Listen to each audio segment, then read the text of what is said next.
Goeiemôre almal, kom ons luister en lees 'n bietjie Hebreërs 4 van ons reeks oor Hebreërs.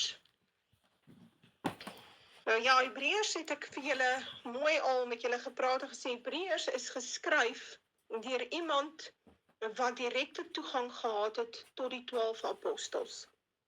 Dit wil sê, hy het sy inligting ontvang by diegene wat saam met Jesus Christus, Joshua die Messias, gewandel het vir 3 jaar. Hy sê dit hier om en by Hebreërs 1 en 2 verduidelik hy dit vir jou so. Alhoewel ons nie 'n naam het vir die Hebreërs brief nie, weet ons vir 'n feit dis nie deur Paulus geskryf nie. Aangesien dit totaal dit praat teen Paulus. So as jy Paulus goed gelees het en jy verstaan al of jy lees Paulus, so verstaan ek Paulus is maar moeilik, maar jy het Paulus redelik goed gelees, jy ken van die versies daar, en jy lees Hebreërs, dan kom jy agter, maar Hebreërs praat dan nou teen Paulus. Maar Hebreërs praat saam met die 12 apostels, en dit is die verskil. So kom ons lees. Nou ja,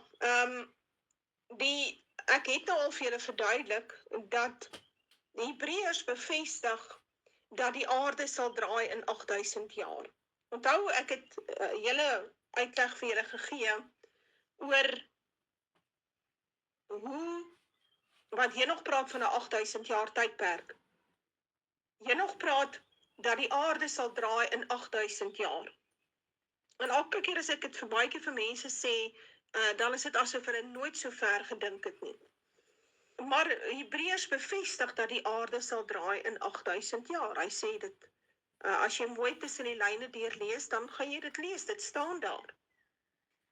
En die vraag is altyd, in watter jaar is jy dan nou? Want ek meen, is ons dan nou al in die 7000ste jaar, is ons naby die 7000ste jaar, is ons al by die 8000ste jaar, waar is ons? Kan ons hierdie getalle optel? En ons kan, dit is so. Die skrif is baie duidelik, die skrif het die getalle, en die res het die moderne stelsel. So, en ek het dit al met julle verduidelik, maar ek gaan dit gou vir jou weer sê. Vanaf Adam tot met Noag se vloed is dit 1656. Vanaf Noag se vloed, net daarna, tot en met die tempelwyding, daar in die tyd van Salomo, 1501 jaar. Die tyd van die konings tot en met Jesus se koms, 936 jaar. En 2024 het jy. So hierdie laaste 2024 jaar het jy tot jou beskikking. So as jy dit optel, wel, dan draai jy hier by 6117 na Adam. So, jy is baie ver van die 7000ste jaar af, maklik 800 en iets jaar weg van die 7000ste jaar.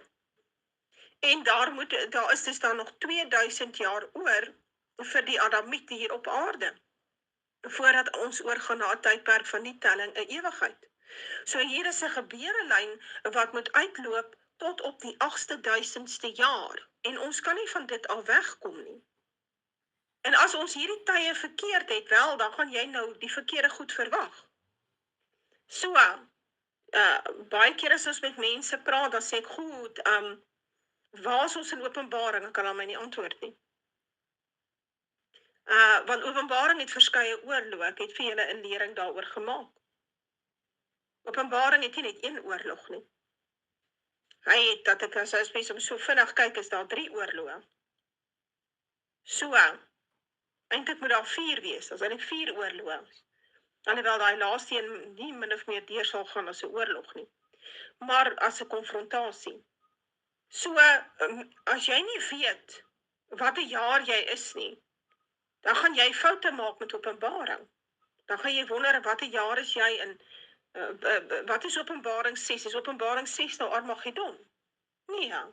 Openbaring 6 is die derde wêreldoorlog en die einde van die Edomitiese stelsel en Babyloniese stelsel, soos wat ons dit vandag beleef in hierdie tye. En dit sal eindig met die verwoesting van die aarde. En dan is daar nog 2000 jaar oor. Op aarde, nie in die hemel nie. En daar is baie mense wat glo soos Paulus dat ons opgeneem sal word in die hemel, maar dit is ook nie wat die Bybel sê nie. Die Bybel sê alles geskied hier op aarde. Jy gaan lees maar Openbaring. Die dinge gebeur op aarde. Die aarde is die verhoog waarop hierdie hele teater afspeel, hierdie hele drama van die Bybel speel af op die aarde, nie in die hemel nie. Want dit gaan oor die Adamiet en die aarde en die eiendomsreg van die aarde, wat veronderstel is om terug te keer na die Adamiet toe, want ons het dit weggegee. Goed, kom ons lees. Hebreërs 4 vanaf vers 1. Laat ons dan vrees, dat terwyl die belofte om in sy rus in te gaan, nog standhou, dit nie miskien sal blyk, dat iemand van julle agtergebly het nie. So, hier kom Hebreërs en hy bemark 'n sekere konsep aan jou. Naamlik, dat daar 'n rustydperk is vir die volk van God. Want hy praat van 'n belofte. Nou, aan wie is hierdie belofte gemaak? Belofte is aan Abraham, Isak en Jakob gemaak. Aan Israel is daar 'n belofte gemaak, 'n belofte van 'n Kanaan, 'n belofte van 'n rustydperk sonder hulle vyande, dat niemand hulle sal verjaag en verdruk en besteel en vermoor en verkrag nie. Dit is 'n belofte wat gemaak is aan Israel. Die belofte is nie aan almal gemaak nie. Die belofte is aan Israel gemaak. Die nageslag van Abraham, Isak en Jakob. Dit is die belofte aan hulle. So dit is hoekom nou kom hy en hy roep terug na daardie verbonde wat gesluit is. Hy sê, daai belofte staan nog. En as julle in daardie rustydperk wil ingaan, hierdie wonderlike Kanaan wat nog vir ons sal voorlê, dan moet julle 'n aantal, daar's 'n aantal vereistes. Hy sê, in die vorige vers het hy vir jou gesê, dit gaan oor wantroue. Hy sê, as jy, jy kan nie ingaan as jy wantrou nie. So, jy moet glo en doen. En ons sal nou agterkom dat hy dit bevestig. Vers 2, kom ons, ja, hierdie rustydperk, kom ons praat net oor die rustydperk. Die rustydperk is die 7000ste jaar. So daar's 'n sabbatsrus oor vir die volk, 'n 7000ste jaar. Vir 'n hele 1000 jaar, volgens Openbaring, is daar 'n wonderlike rustydperk vir die volk, verordineer. En ek sal dit nou vir ons lees, dat ons die twee stukke kan bymekaar sit. En ons is, soos ek vir jou gesê het, bietjie minder as 900 jaar weg van hierdie rustydperk af. Vers 2, want aan ons is die goeie nuus ook verkondig, net soos aan hulle, maar die prediking van die woord het hulle nie gebaat nie, omdat dit by die hoorders nie met geloof verenig was nie.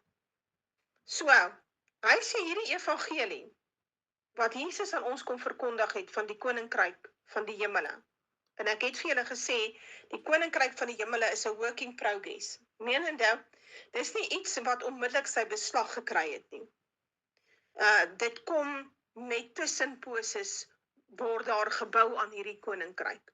So Jesus Christus het gekom, hy is middelaar van hierdie nuwe verbond, waar volgens hierdie nuwe verbond ons 'n wonderlike rustydperk beloof, waar God self oor ons sal regeer, ons vyande sal onderwerp word aan hom, ons sal 'n vreedsame bestaan hê, al die trane sal van die oë afgevee word.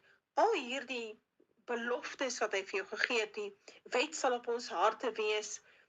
Hy sê, dis die goeie nuus, is ook aan die mense verkondig. Daai klomp Israeliete in die woestyn, hulle het ook hierdie goeie nuus gekry.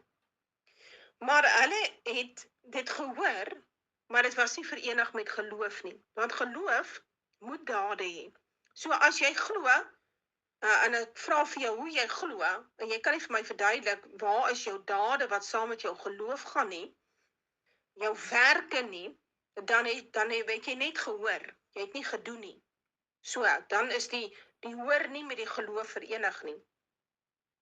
Vers 3. Ek wil net gou kyk hierso, ek het aantekeninge gemaak. Ja, geloof is kennis en vertroue. Ja, Jakobus 1 vers 22 sê vir ons, word daders van die woord en nie hoorders wat julle self bedrieg nie. Word daders van die woord en nie hoorders wat julle self bedrieg nie. So, wat sê hy? Sê, doen die wet.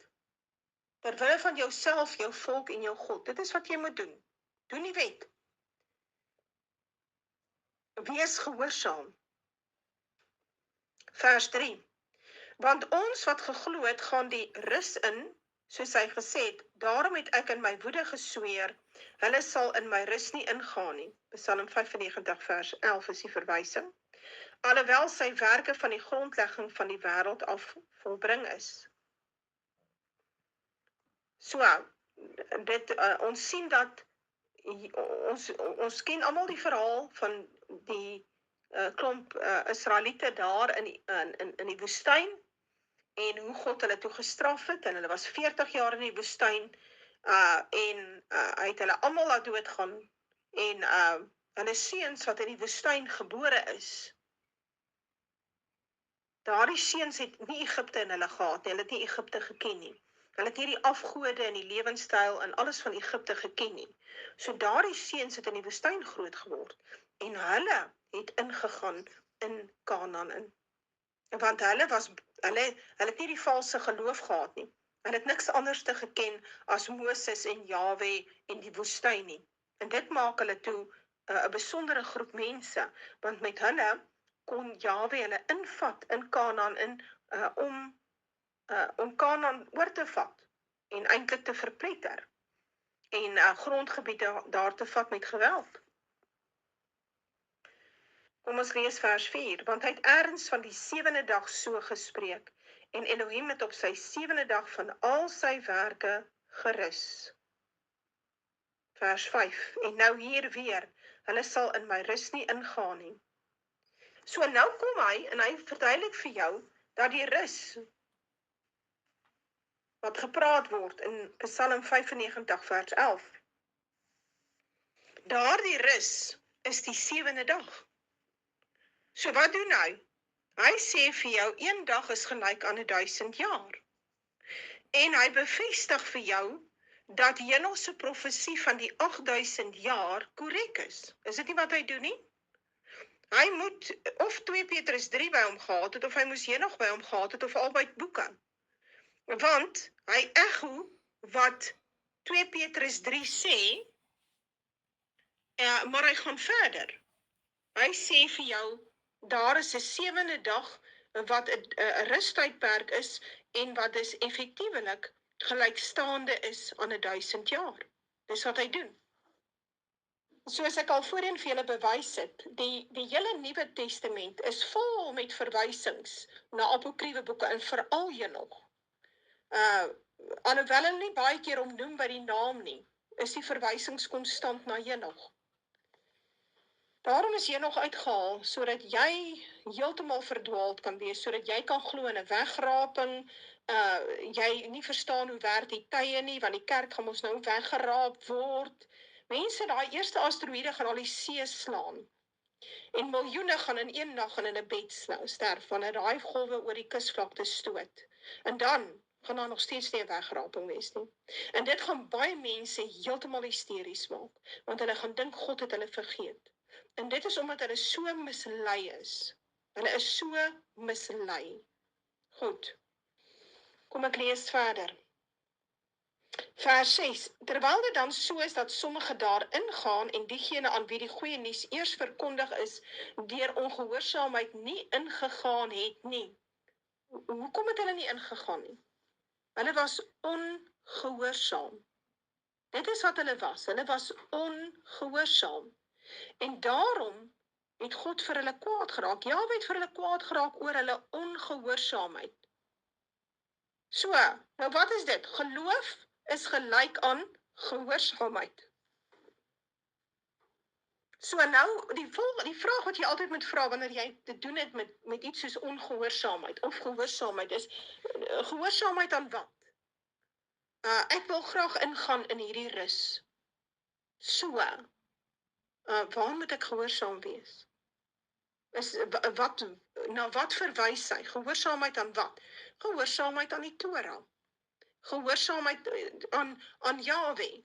Maar hoe sal jy nou weet wat Jahwe sê as jy nie altyd die skrifte lees nie en jy verwerp die Ou Testament want dit is nou konsis vervul? Of die wet is teen die kruis vasgespijker. So aan wat is jy dan nou gehoorsaam? As die wet dan nou totaal weggeval het, aan wie is jy gehoorsaam? Aan Paulus se woorde. Paulus het 'n aantal reëls en regulasies wat hy uitgepluk het vir die gemeentes. Of is jy gehoorsaam aan Jesus Christus se woorde? En Jesus se woorde nou die Ou Testament se wet vervang.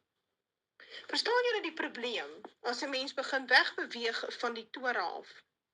En altyd as mense by die Torah, as ons praat oor die Torah, sê hulle, ja, daar's 613 wette. Onderhou jy al 613 wette? Dis nie die issue nie. Die issue is daai wette is gegee sodat ons bes moet doen om daarby te leef. So, jy moet probeer om gehoorsaam te wees. Nou ja, jy gaan struikel en jy gaan val. En wat doen jy dan? Jy weet mos wat het jy gedoen. Weet jy nie wat jy gedoen het nie? Wel as jy die wet onderhou en dan weet jy wanneer het jy gestruikel. So, wat doen jy dan? Wel, dan gaan jy en jy gaan vra, jy sê jy het berou en jy gaan vra 'n voorspraak by Yeshua die Messias, by Jesus Christus gaan vra jy 'n voorspraak. En dit is nogal iets wat Johannes vir jou probeer verduidelik. Ek gaan hom gou vir julle opsoek. 1 Johannes 2 vers 1. My kinders, ek skryf hierdie dinge aan julle dat julle nie moet sondig nie. En as iemand gesondig het, ons het 'n voorspraak by die Vader, Jesus Christus die regverdige. En hy is 'n versoening vir ons sondes, en nie alleen vir ons nie, maar ook vir die van die hele wêreld. Onthou nou, wie is die hele wêreld? Dit is verlore stamme van Israel, want hulle was versprei oor die hele wêreld. Beteken nou nie elke Jan Rap en sy maat kan gered word nie, ons werk met die uitverkorenes. Maar wat vir ons belangrik is hierso, is dat hy sê, moenie sondig nie. Nou, waar is die sondes? Hoe weet ek sondig? Jy moet die wet onderhou. So, dan sê jy weet wanneer jy die wet oortree. So, ons moet probeer om gehoorsaam te wees, want ons ongehoorsaamheid gaan ons uithou uit die rus. Dan gaan hy verder by vers 7, hy sê, bepaal hy weer 'n sekere dag, naamlik vandag, as hy soveel later deur Dawid spreek, soos gesê is, vandag as julle sy stem hoor, verhard julle harte nie. So, nou hierdie vers 7 is natuurlik ten alle tye geldig. Dit is, jy hoor hierdie stem vandag. En wat sê hy vir jou? Verhard nie jou hart nie. Want op die hart moet die wette kom. So verhard nie jou hart nie. As jy teruggedraai het na die Almagtige, met jou verstand, en jou hart, en jou siel, dan is die hart mos nou by daai punt dat die wette vrywilliglik op die hart kom. Ek dink is, mens moet nou, hierdie hele idee van die hart, want eintlik is die hart die deel wat die mense emosies dan nou beheer. Die hart is hier die hartklop van die liggaam. Dit is iets wat die liggaam aan die gang hou. Sonder die hartklop sal daar nie sal die liggaam sterf en die brein sterf ook. So die hartklop is so belangrik. So nou sê hy, en nou Israel, wat eis Jahwe jou Elohim van jou, as net om Jahwe jou Elohim te vrees, in al sy weë te wandel, en om lief te hê, en Jahwe jou El te dien met jou hele hart, en met jou hele siel, om te hou die gebooie van Jahwe en sy insettinge wat ek jou vandag beveel, dat dit met jou goed kan gaan. Wat eis hy van ons? Hy sê, aanbid my met jou hele hart en jou hele siel. En wat beteken dit? Hou die gebooie. Daar kom die gehoorsaamheid in. Deuteronomium 10 vers 12 en 13. Nou sê hy, verhard julle harte nie. hou die gebooie. Wat beteken, jy sal op 'n stadium vir Paulus een kant toe moet skuif, want Paulus maak ons teen mekaar. Kom ons lees vers 8, want as Jehoshua, dis nou Josua, aan hulle rus gegee het, sou hy nie van 'n ander dag daarna gespreek het nie.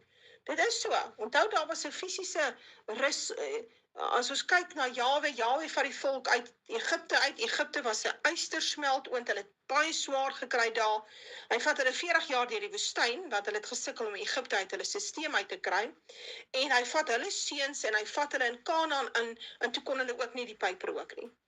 Hulle kon nie die pyp rook nie.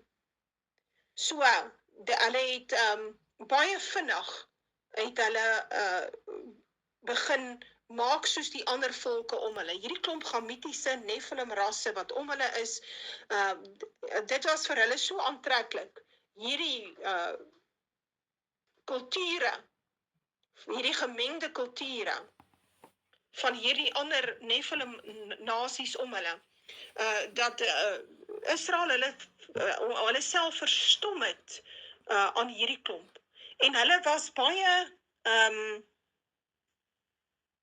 ek weet nie, hulle, dis asof, dit was vir hulle baie aantreklik. Ek weet nie vir die ringetjies en die oorringetjies en die goud op die koppe is en die blinkklere en of dit die priesterlike danse is of die oreerdery nie, maar dit was vir die volk Israel baie meer aantreklik as om konservatief te wees en te hou by die gebooie en die insettinge. So, wat gebeur toe? Jahwe gaan en hy verstrooi hulle oor die aarde. So hulle verloor daardie fisiese rus wat hulle sou gehad het in Kanaan, as hulle self kon handhaaf. En dit bring ons natuurlik terug daarby dat ons onsself nie kan handhaaf nie. Ons sukkel om onsself te handhaaf. En nou is ons op hierdie lang pad van 2500 van 'n verstrooide Israel, wat aanhoudend onder die aanslag was van die ander geslag, met oorloë en hongersnood en verwoesting en marteling in die Katolieke Kerk. Ons het 'n pad gekies van groot swaar kry. Daar's geen rus vir ons op hierdie aarde nie. Ons is altyd 'n verjaagde klompie mense. En behalwe die wat natuurlik saam met die nuwe wêreldorde loop en saam met die Katolieke Kerk loop, hulle kry hoë poste en hulle het hulle siele verkoop. Maar die ander wat gesê het ons wil nie saamloop nie, die kern van die volk wat altyd konservatief is, die kern van die volk wat wil hou by die skrifte, hulle is 'n verjaagde klompie. Al die jare nog, daar's nie vir hulle rus nie. So, die rus is van ons al weggevat. En ek wil dit graag vir julle lees. Dit is iets wat daar in, ek dink Deuteronomium 28 staan. God, ek lees hier van Deuteronomium 28 af, vers 64. En Jahwe sal jou verstrooi onder al die volke, van die een einde van die aarde tot by die ander einde van die aarde. En daar sal jy ander gode, hout en klip dien, wat jy en jou vaders nie geken het nie. En onder die nasie sal jy geen rus hê nie. Vir jou voetsool sal daar geen rusplek wees nie. Maar Jahwe sal jou daar 'n bewende hart gee en smagtende oë en 'n kwynende siel. Nou as dit is soos wat jy vandag voel nie, want dis hoe ek voel. En ek voel nou al jare so. Sedert 94, dit raak nie vir my beter nie. Is ons in 'n situasie waar ons 'n bewende hart het en 'n smagtende oë en 'n kwynende siel. Mens weet nie waar die volgende werk vandaan gaan kom nie. Jy weet nie, jy is van jou lewe nie seker nie, ons gaan dit nou lees. Jy is konstant onder aanslag van die bose. Dit is asof dit net nie beter raak nie. En dit is 'n profesie wat in vervulling gaan. So, as Josua aan hulle rus gegee het, sou hy nie van 'n ander dag daarna gespreek het nie. Dan sê hy hier in Deuteronomium 28, hy sê en jou lewe sal voor jou aan 'n draad hang, en jy sal nag en dag skrik en van jou lewe nie seker wees nie. En die môre sal jy sê, ag was dit maar die aand. En in die aand sal jy sê, ag was dit maar môre. Vanweer die skrik van jou hart wat jou sal aangryp, en vanweer die gesig van jou oë wat jy sal sien. Die verskriklike slagtings. Die bloed in die strate. die aanhoudende opskrifte van misdaad en syndikate en maffias en alles wat jy, die hele vrot spul, dis aanhoudend. En ek dink ons almal smag na 'n tydperk waar daar 'n rus en vrede oor hierdie aarde sal neerdaal, en veral op die boerevolk, waar ons die enigste ding wat opwindend is wat gaan gebeur is, daar was 'n donderstorm. Dit is die enigste opwindende ding.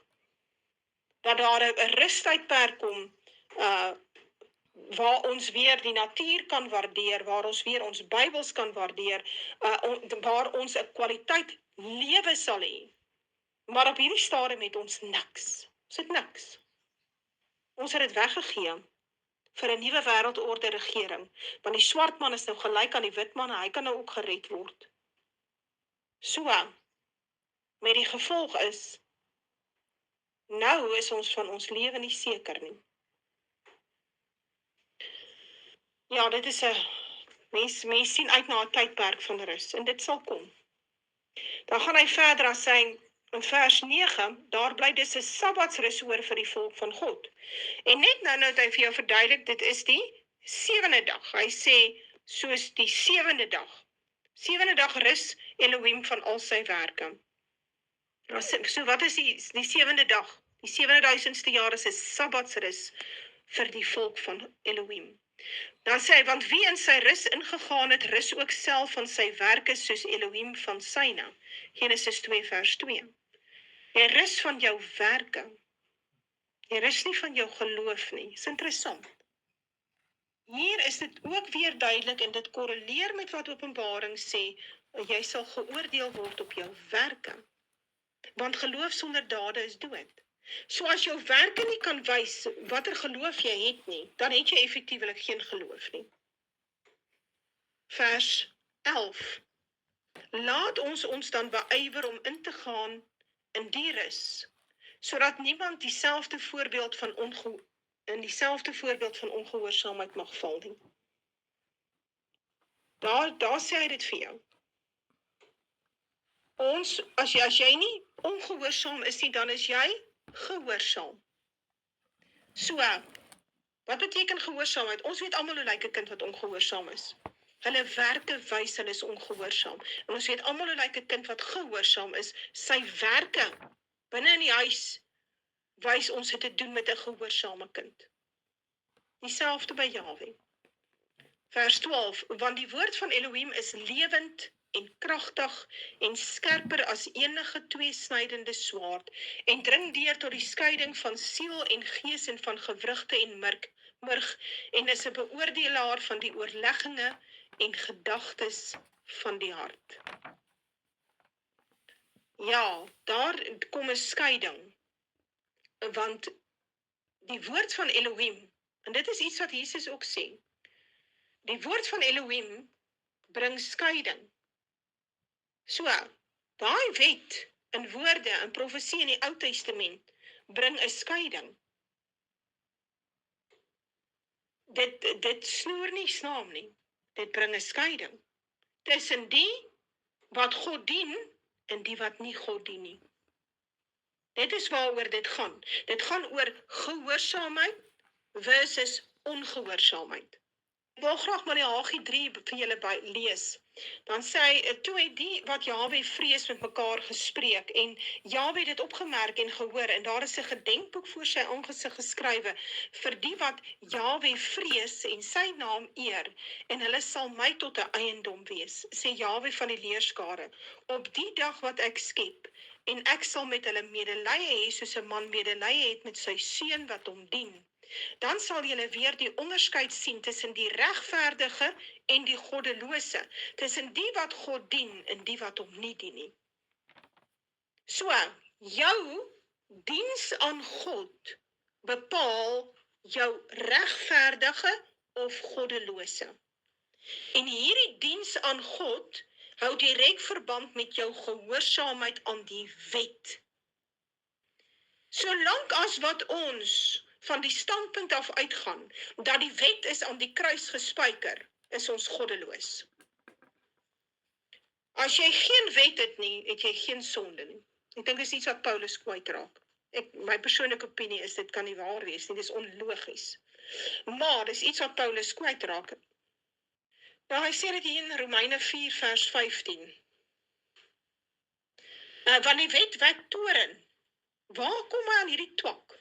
Waar kom hy aan dit? Hoe kan die wet toren wek? Die ongehoorsaamheid aan die wet wek toren. So, okay. So, want die wet werk toren, maar waar geen wet is nie, daar is ook geen oortreding nie. Rarig. Sê net vir my hoe werk dit, want ek verstaan nie hoe dit werk nie. Miskien is daar iemand wat vir my kan verduidelik, wat beteken hierdie vers? So nou, want dit is nou interessant. Ons weet die wet is op die kliptafels gegee, daar op Sinaï, Eksodus 20, maar dit is interessant. Kain slaan vir Abel dood daar vroeg in Genesis. En man, Abel se bloed is nie eens mooi koud op die grond nie. Toe roep Jahwe vir Kain, hy sê vir my, wat het jy gedoen? Nou, dit is interessant, Kain moes op daai stadium gepleit het, daar is nie 'n wet nie, so, dan is daar ook nie oortreding nie. So nou, hoe nou? Maar kom ons gaan dan nou verder. So as Jesus dan daar nou geen wet is na Jesus nie. Hy het nou die wet afgeskaf. Dit staan nêrens in evangelies nie. Die enigste ou wat hierdie twak praat is Paulus. Dan het ons wat is dit wat ons samelewing dan nou reël? Wat reël die samelewing? Die woord van Paulus. Dan kan ons net bepaal, hoekom bepaal ons dan nie ons maar by die woord van die paus nie? Dis ons maar dieselfde ding, is dit nie? Of jy nou Paulus se woord kies en of jy die paus se woord kies, is om het ewe, alwys mense. So hoe op dese aarde kan 'n ou vir jou sê die wet werk toren, maar waar geen wet is nie, daar is geen oortreding nie. Dit kan ons nie wees nie. So, hierdie nasies wat reg rondom Israel gebly het, hulle gruwels. God sê hulle het gruwels. En hy het 'n hele lang lys, dan verduidelik hy vir jou, wat se gruwels het hulle. Hy sê, maar julle moet nou nie so maak nie, hoor? Moet nou nie so doen soos hulle doen nie. Nou, as daai ouens geen wet het nie, daai volker het geen wet gehad nie. Hulle was a law unto themselves. Nou, dan kan daar mos geen gruwels aan hulle toegereken word nie. Hoe kan God dan nou kwaad wees vir Kanaan? Hulle het dan nou nie 'n wet gehad nie. Hy gaan gee dan net die wet vir Israel. Israel ontvang die wet in die priesterskap en die offers. So, dan is hierdie ander Kanaaniete en Enakiete en Filistyne, hulle is absoluut onskuldig. So, as jy nie, luister mooi, hoe werk dit? Net die sondaars het Jesus Christus nodig. Sondaars het Jesus nodig. Mense wat 'n offer nodig het, want hy is 'n sondaar. Hoe weet hy is 'n sondaar? Wel, hy weet wat is sonde. Wat is sonde? Wetsoortreding. So, dit is hoe dit werk. Jy weet, jy's 'n sondaar. So, jy het 'n offer nodig en jy het 'n priester nodig, want dit is wat die wet bepaal in die Ou Testament. En dit is waaroor die hele Hebreërsboek gaan. As om vir jou te verduidelik, die wet is steeds van krag. Die priesterskap is steeds van krag. Die offer is steeds van krag. Dit is wat hy vir jou probeer verduidelik. En in hierdie tyd gaan dit daaroor dat ons moet kyk, wie dien Jahwe en wie dien hom nie. En hoe weet ons hy dien Jahwe? Wel, hy onderhou die 7de dag Sabbat, hy hou die feeste. Hy is besig met die dinge van Vader. Hy stel belang in sy skrif. Hy verstaan waarin Openbaring is hy. Hy het die profeseë begin bestudeer. Hy groei geestelik. Die volk is geestelik dood, mense. Hulle is mos dood. Mense sien dit daagliks op sosiale media. Die volk is dood. En daar moet iets drasties gebeur. Drasties en verskriklik. Om hierdie volk uit hulle geestelike dood uit te kry. Ek lees verder. Ja, ek lees net weer vers 11. Laat ons dan beywer om in te gaan in die rus, sodat niemand in dieselfde voorbeeld van ongehoorsaamheid mag val nie. Want die woord van Elohim is lewend en kragtig en skerper as enige tweesnydende swaard en dring deur tot skeiding van siel en gees, van gewrigte en murg en is 'n beoordelaar van die oorlegginge en die gedagtes van die hart.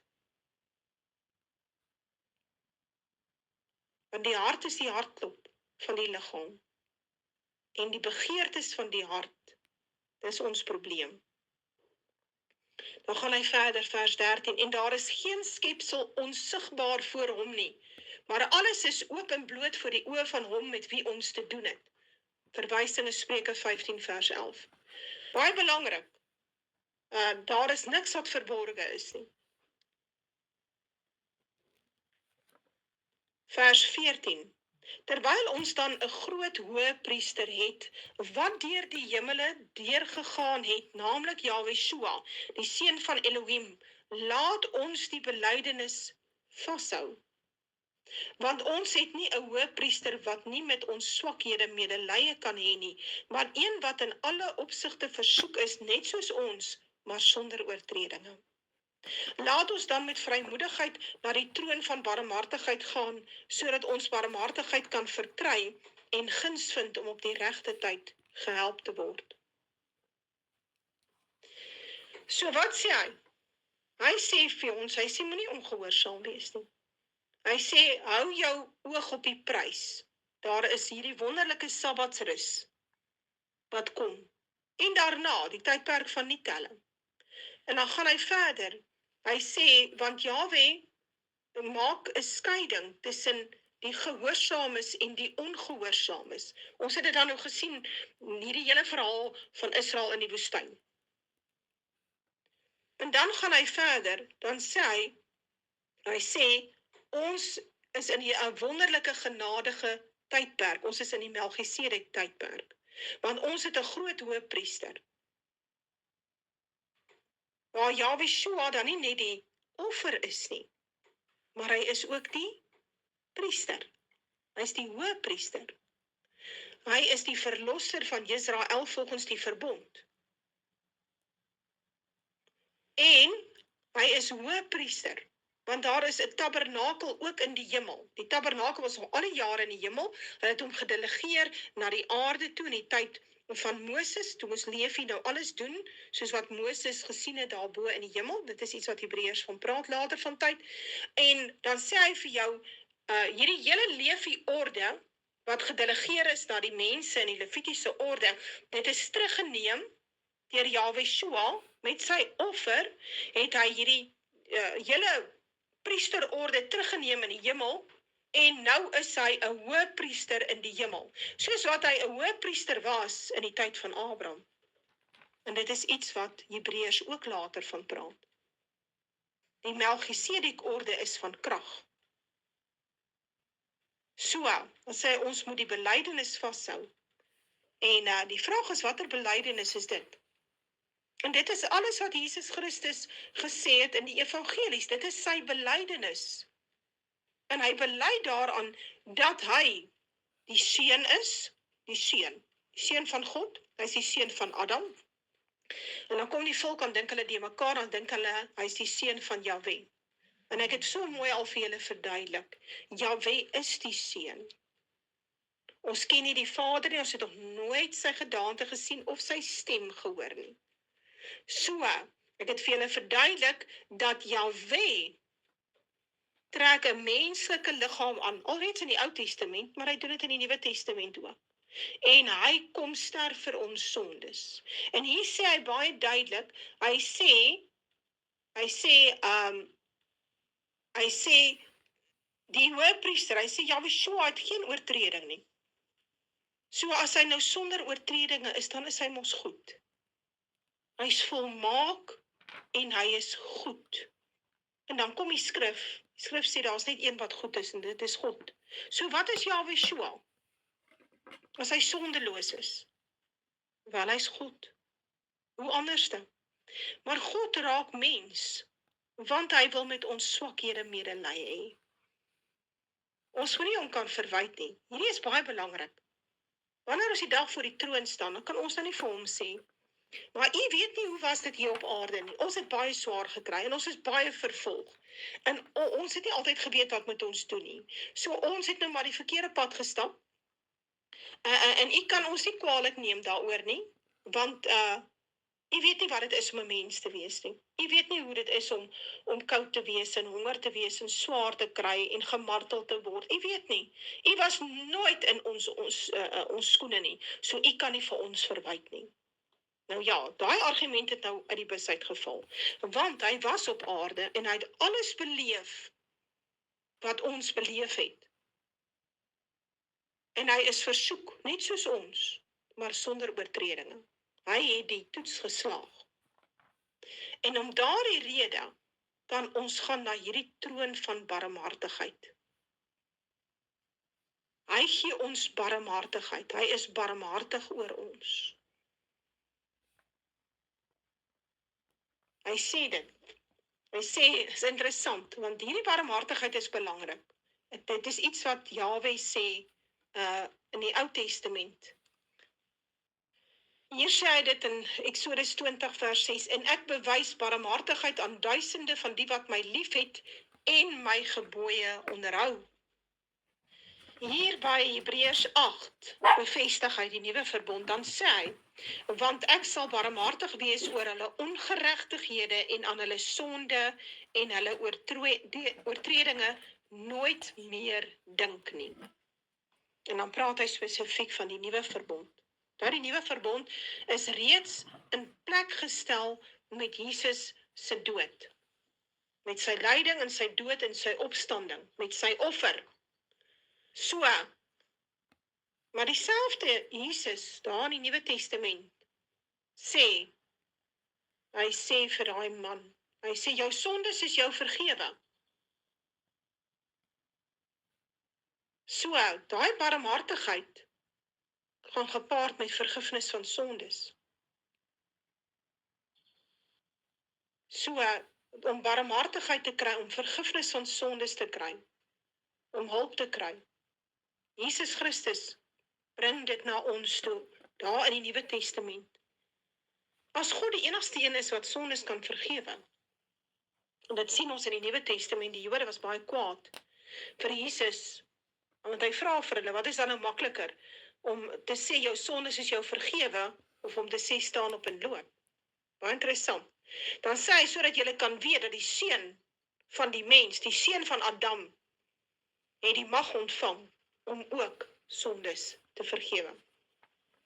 So,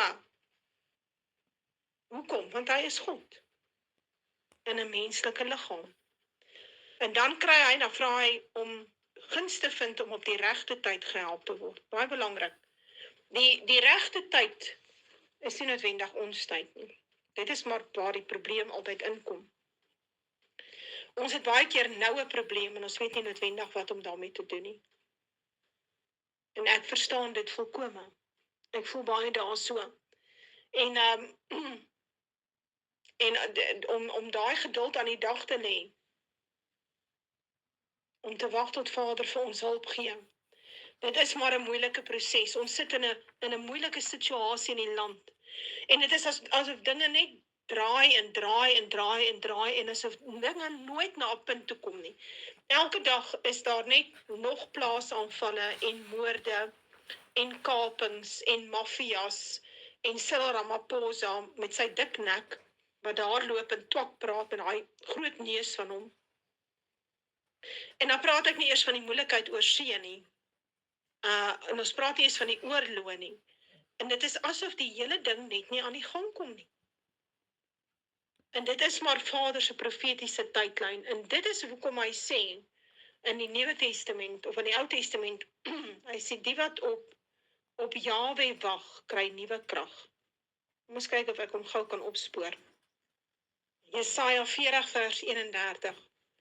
Hy sê, maar die wat op Jahwe wag, kry nuwe krag. Hulle vaar op met vleuels soos die arende. Hulle hardloop en word nie moeg nie, hulle wandel en word nie mat nie. So, dit is maar vir my, dit kom maar vir my neer op dissipline. So, ons bid, en ons mag bly bid, ons kan 'n ding oor en oor vra, dit mag ons doen. Ons moet eintlik kneel in sy ore en ons moet hom herinner aan sy beloftes. Maar Vader het 'n bepaalde profetiese tydlyn en hy is in beheer van daardie tydlyn en ons moet wag tot hy optree en intree vir ons. Tot tyd terwyl dan sit ons nou maar in watertrap en ons moet ons bepaal by die opdrag om te leef. Dit is die opdrag wat hy vir ons gegee het in die Nuwe Testament. Hy sê, ek het by julle verbygestap en julle het gespartel in julle bloed. En toe sê hy vir ons, leef. En dit is 'n baie moeilike opdrag om te leef in 'n tydperk waar daar 'n groot verdrukking is. Nou ja, ek is Deborah de Rigter.